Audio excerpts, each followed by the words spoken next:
guys, what is up? It is I, the Concrete Catwalk. Those of you who are new to my channel, welcome. I'm a reseller who loves all things thrift, vintage, new, nearly new, pre-loved, estate selling, you name it. I love it. To my catwalkers, hurrah!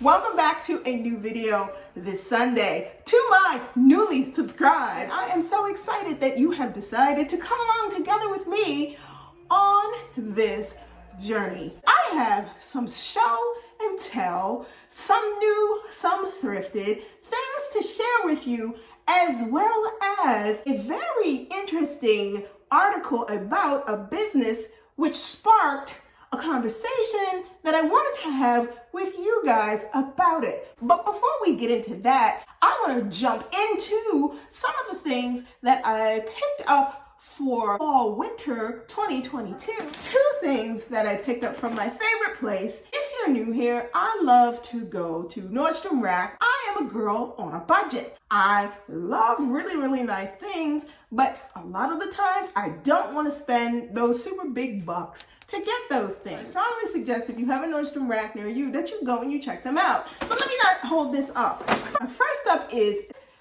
electric blue knit sweater by BP. I paid all of $3.25 for this sweater. What I love about it is it introduces a pop of color, and I think that this is a good introduction to keeping color worked into the wardrobe. The next item that I picked up from Nordstrom Rack, one of their brands, Open Edit. I am a big fan of 90s looks. This is a style that I like. One of those wrap sweaters where it hits right underneath the belly button. I consider this a staple type of a sweater. It's a black sweater. You can reach for it and put it on with a t-shirt. You can pair it with a whole multitude of things. I noticed right out the gate that this is something that is highly versatile, and I think that I'll get a lot of wear out of this. This was marked down to $9.88. Moving on. Next up, something that is, and I don't want to say trending, but in the vintage world, sweatshirts reign supreme, especially if they are spell outs or they are throwback name brand sweatshirts from back in the day. And this particular sweatshirt is that. You guys in the viewing audience, I'm sure, are very familiar with Russel Athletics, especially their sweatshirts. One of the things that I really was looking for, a vintage Russel sweatshirt, not the ones that they produce today, but the ones that are like of the thicker cotton from what I call back in the day. So I went thrifting and came across this vintage oversized Russel athletic sweatshirt in XXL, and I love it. It has the signature Russel tag. Also on the inside, Russel Athletic. I love this because whoever had it has gotten paint on it. You can tell that this sweatshirt was well loved. When I saw it, I knew that I was going to get it. I made the mistake, and I always learn this lesson time and time again. And if you love to thrift, I'm sure you've lived to tell this situation where you see something that you had your eye on, you really were thinking about it, and you decided that you were not going to get it. And I promised myself, if I ever saw a vintage Russel sweatshirt again, I was not going to leave it there, and I did not leave this there on that rack. I picked this sweatshirt up for all of $4 and some change. Those of you who are out there and you do thrift, these are super popular. If you're in the business of reselling, pick these up because these sell very well. Cozy and nice to wear for the fall. My ultimate favorite place to go, talked about this place ad nauseum, and that is Gabe's, or formerly Gabriel Brothers. The most unpredictable clothing wholesale space. If you have one in your area, I encourage you to go, or get in and travel. I happen to go to Gabriel Brothers in Pennsylvania, and of course they have super big caves there. So let me jump right into it. The first of the basics is gray thin sweatshirt. And the reason why I picked this up is I have a lot of sweatshirts that are thick and warm. I picked this up for layering purposes. A layering piece that you can take off if you get too warm. is exactly the reason why I got it. It is perfect. I am excited to wear this with jeans, skirts, you name it. The next item that I'd like to show you is another basic, a plain white V-neck t-shirt. You guys, basic, simplistic white V-necks. I love and feel you can never go wrong with them. You can put them under a leather jacket. You can put them under coats. You can put them under sweaters. You can put them under a whole lot of things and do your thing. I ended up getting this for all of $3. The next to last thing that I want to show you, a jacket. It has come from my favorite place, Saks Off Fifth. A month ago, when I was in Off Fifth, I was looking through the racks. You guys know moto jackets, they never go out of style. I came across this. I had been looking at Walter Baker leather jackets forever. Happened to be looking across the rack and I came across this, a light olive green leather Walter Baker jacket, and you guys, I am obsessed with this. I have not worn this yet. It has all the bells and whistles, the zipper, everything, and the belt that hangs. So I'm gonna get into it real quick about this jacket. Started out at $635.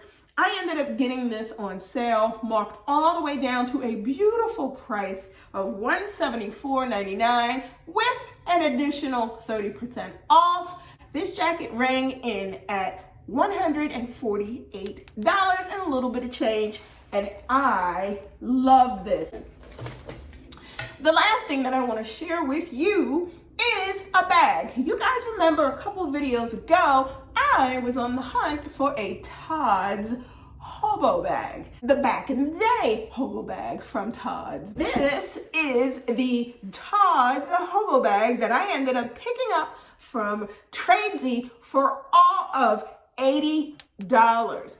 These hobo bags by Todd's retailed for a little under $800 and some, depending upon the texture. If they were leather, they could go up even more. If they were an exotic skin, they could go up even further. This is a nylon version of that bag, the Todd's hobo, and you can see the feet at the bottom are a reminder of the driving loafers that Todd's does.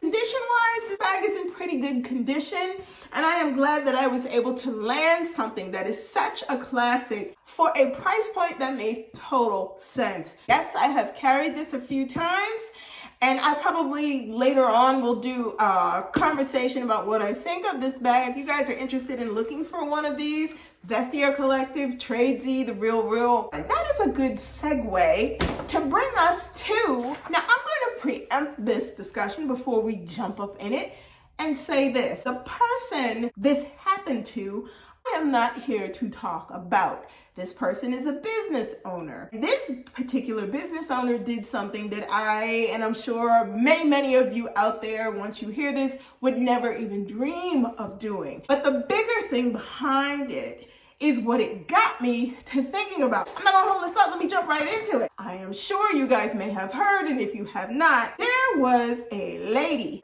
who was arrested for selling over $40 million in fake designer items at her resale store. This person hails from Long Island, and this person had a boutique, a resale boutique. They were selling, and then ultimately what they decided was they were going to start selling designer goods. However, those designer goods, they were counterfeiting. So this person apparently had presses for Chanel, Louis, Gucci, Prada, you name it, because they were selling.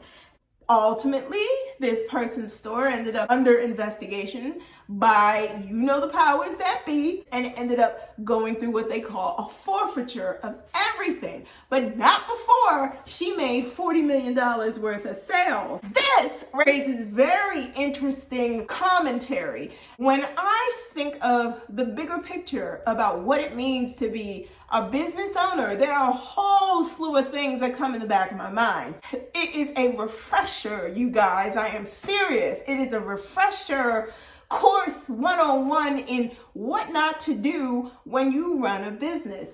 Beyond getting into the nuances about what not to do and clearly lying to your customers and selling things that aren't authentic to what they're supposed to be, that is a whole nother story. The things that I am talking about are deeper than that. It is about integrity, honesty, being a owner of a business who cares about how your customers' money gets spent. An individual and personal accountability, what you feel is most important about owning a business, because clearly from what I can see here, it was not about the customer. I think that when you own a business, the first thing that you would want to put first is always your customer. I'm not saying your customers are always right, but I am saying as being a owner of a business and having integrity behind my name, which is behind my business, the name of my business, which is a face front for me, it is accountability to making sure that number one, I am not trying to get over on a customer, and number two, the point of the matter of having a business is to provide goods and services. Coin is a byproduct of having a good, upstanding business. Trying to pull one over or trying to reap the benefit of what you thought was going to bring people in, which obviously it did, is not the main goal of having a business. From the level of what transpired with this particular situation in that boutique in Long Island, I think everybody has something to gain about reassessing what it is they're in business for. If your only motivation is money, then this is the end result of what being greedy gets you. When you put money before your integrity, your business, you allow the money to dictate what it is you're going to do. And clearly, overstepping the boundaries of the law, collectively, this is a lesson to people who are in the resale business. Yes, we all want to score and find a Chanel or find a Gucci or whatever it may be in a thrift store, or find it to be able to resell. Yes, we do. Tricking somebody into thinking that what they're getting is the deal, and it's not. That is a whole nother story, not the type of a story anybody who is concerned about having a good business would want.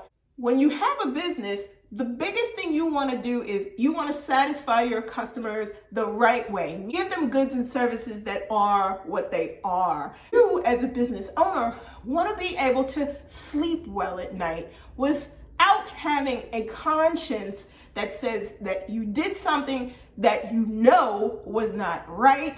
In the end, what it cost you was everything. There you have it. I will leave the link to this article so you can read all about it, exactly what the circumstances were with regards to this particular boutique, so that you can draw your own conclusions. When it comes down to having a business, or you're thinking about doing a business, for those of you who are newly starting out, do it the right way, and you don't suffer repercussions in the end.